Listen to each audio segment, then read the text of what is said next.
અમરેલી જિલ્લામાં મોટાભાગના ખેડૂતો બાગાયતી પાકનું વાવેતર કરે છે અને બાગાયતી પાકમાંથી લાખો રૂપિયાની આવક પણ મેળવે છે. પરંતુ આ વર્ષે ખેડૂતો માથે વધુ એક વખત વિકટ પરિસ્થિતિ સર્જાઈ છે. અમરેલી જિલ્લાના મોટાભાગના ગ્રામીણ વિસ્તારની અંદર બાગાયતી પાકમાં આંબાનું વાવેતર કરવામાં આવ્યું છે અને આ આંબાના વાવેતરમાં મોટાભાગના લોકો લાખો રૂપિયાની કેરીનું વેચાણ કરી અને સારી એવી આવક મેળવે છે. પરંતુ હાલ વાતાવરણમાં પલટો આવવાના કારણે ખેડૂતો મુશ્કેલીમાં મુકાયા છે. અમરેલી જિલ્લામાં અવારનવાર વાતાવરણમાં પલટો આવવાના કારણે આંબા ઉપરના મોર આવ્યા નથી, જેના કારણે ખેડૂત મુશ્કેલીમાં મુકાયા છે.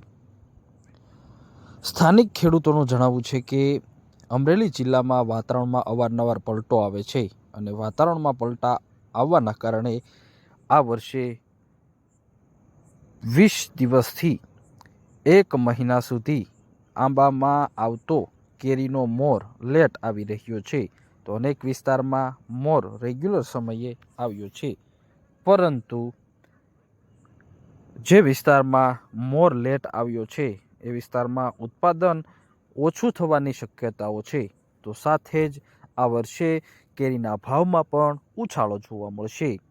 એકંદરે ખેડૂતોને ફાયદો છે, પરંતુ મોર લેટ આવવાના કારણે ખેડૂત મુશ્કેલીમાં મુકાયા છે, જેથી આ વર્ષે ઉત્પાદનમાં પણ નહિવત ઘટાડો થવાની શક્યતાઓ પણ છે.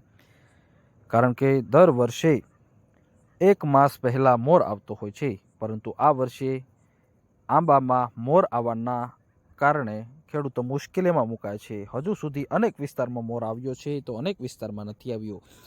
અમરેલી, ગીર સોમનાથ, ભાવનગર અને જૂનાગઢ જિલ્લામાં મોટાભાગના ખેડૂતો બાગાયતી પાકમાં કેરીનું વાવેતર કરી લાખો રૂપિયાની કમાણી કરે છે.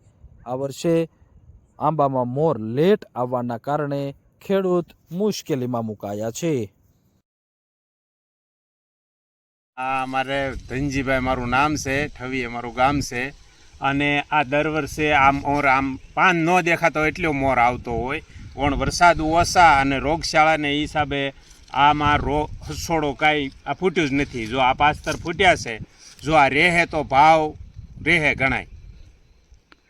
શું હોય છે આ વર્ષે મોર લેટ આવશે? હા, મોર આવે લેટ, પણ આ વરસાદ જેવું વાતાવરણ રહે એટલે આ ઝાકળનો પ્રભાવ થાય એટલે મોર હંધો ખરી જાય.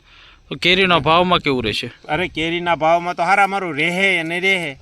એટલે આમાં કેટલી એટલી દવા છાંટી એટલું ઓલું કરી તો આમાં કાંઈ સફળતા નથી મળતી હજી.